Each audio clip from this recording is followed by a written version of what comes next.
பிரதமர் மோடிக்காகவே தேசிய ஜனநாயக கூட்டணியில் இணைந்ததாக டிடிவி தினகரன் பேட்டி. பழனிசாமியை ஏற்கவே முடியாது என்றும் திட்டவட்டம்.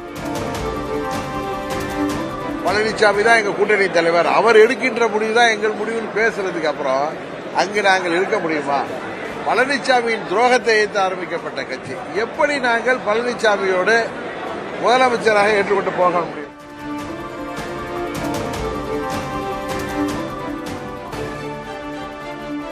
நயினார் நாகேந்திரன் உள்ளொன்று வைத்து வெளியொன்று பேசுகிறார் என டிடிவி தினகரன் விமர்சனம். பழனிசாமி தான் முதல்வர் என்று அமித்ஷா கூறவில்லை என்றும் விளக்கம். நயினார் நாகேந்திரன் திட்டமிட்டு நாங்கள் வெளியேற வேண்டும் என்று செயல்பட்டிருக்கிறார். அதனாலதான் நேற்று அவர் பேசிய பேட்டியில நாங்கள் பேச தயார். ஓபிஎஸ் டிவி நாங்கள் வெளியேறதுக்கு முக்கிய காரணமே அவருடைய செயல்பாடுகள், அவருடைய மனநிலை. அமித்ஷா அவர்கள் சொன்னது, அவர் பேட்டியில சொன்னது அதிமுகவை சேர்ந்த ஒருவர் சொன்னார். அதான் சொன்ன அமித்ஷா அவர்கள் அறிவிக்கின்ற வேட்பாளரை நான் ஏற்றுக்கொள்ளும் பட்சத்தில், நாங்கள் ஏற்றுக்கொள்ளும் பட்சத்தில் தான் அறிவிப்போம். நான் கிளியரா சொல்லியிருக்கேன்.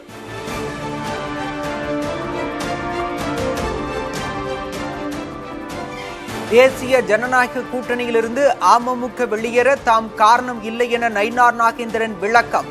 டிடிவி தினகரனின் குற்றச்சாட்டுகளுக்கு நயினார் மீண்டும் மறுப்பு.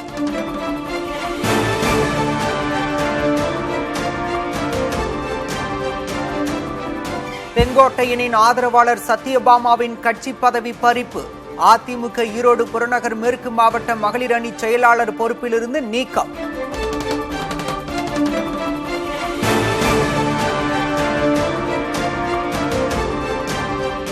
அதிமுக பதவிகளிலிருந்து ராஜினாமா செய்வதாக 1000க்கும் அதிகமானோர் தலைமைக்கு கடிதம்.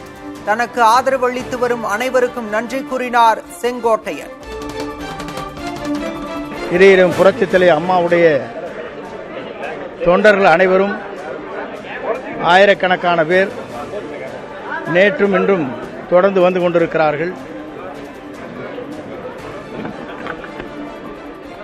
அவர் அனைவருக்கும் என் நன்றியை நான் தெரிவித்துக் கொள்கிறேன்.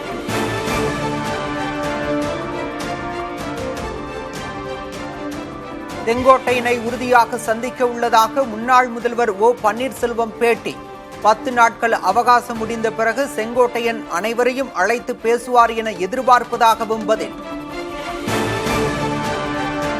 10 நாள் பொறுமையாக அண்ணன் அவர் 10 நாள் காலக்கெடு விதித்திருக்கிறார்கள். அதற்கு பின்னால் அவர் நான் சந்திப்பேன்.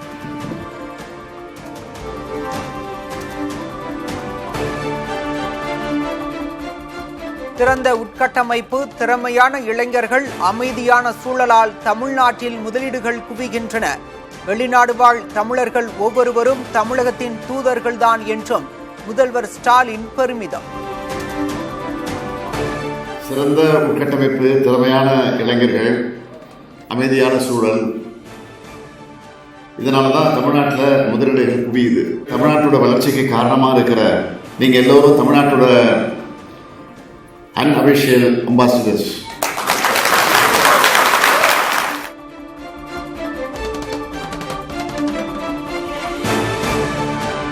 சாதாரண தொண்டர்களை பதவியில் அமர வைக்கும் கட்சி அதிமுக.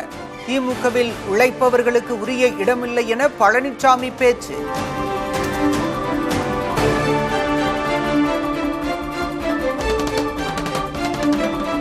பஞ்சாப், குஜராத்தில் குடியிருப்புகளை சூழ்ந்த வெள்ளம்.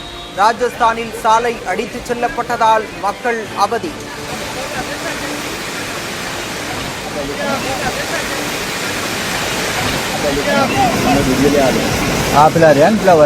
પાણીનું પ્રમાણ વધારે હોવાથી કોઈ નજીક જવું નહીં.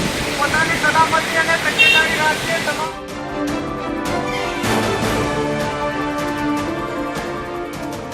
ஹரியானாவில் வாகன கிடங்கில் புகுந்த மழைநீர். கார்கள் வெள்ளத்தில் தத்தளிக்கும் ட்ரோன் காட்சிகள்.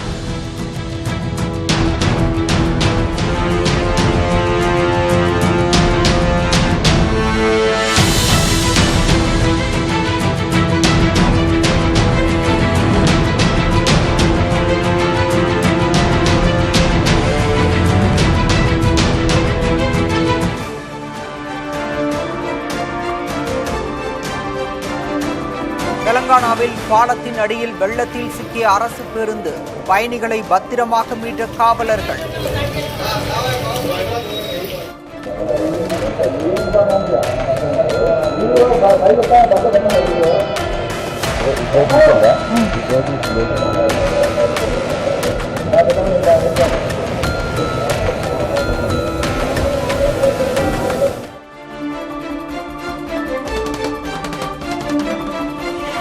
தமிழகத்தில் 12 மாவட்டங்களுக்கு கனமழை எச்சரிக்கை. காவிரி படுகை மற்றும் வட மாவட்டங்களில் இன்று கனமழை.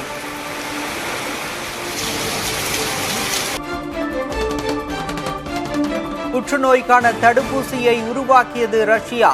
அரசின் இறுதிக்கட்ட அனுமதி கிடைத்ததும் பயன்பாட்டுக்கு கொண்டுவரப்படும் என அறிவிப்பு.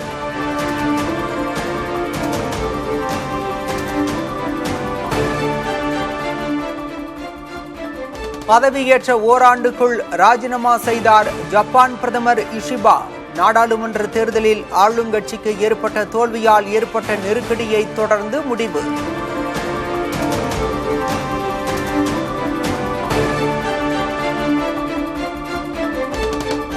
ஆஸ்திரேலியாவுக்கு மல்லிகை பூவுடன் பயணித்த நடிகை நவ்யா நாயருக்கு 1.25 லட்சம் ரூபாய் அபராதம்.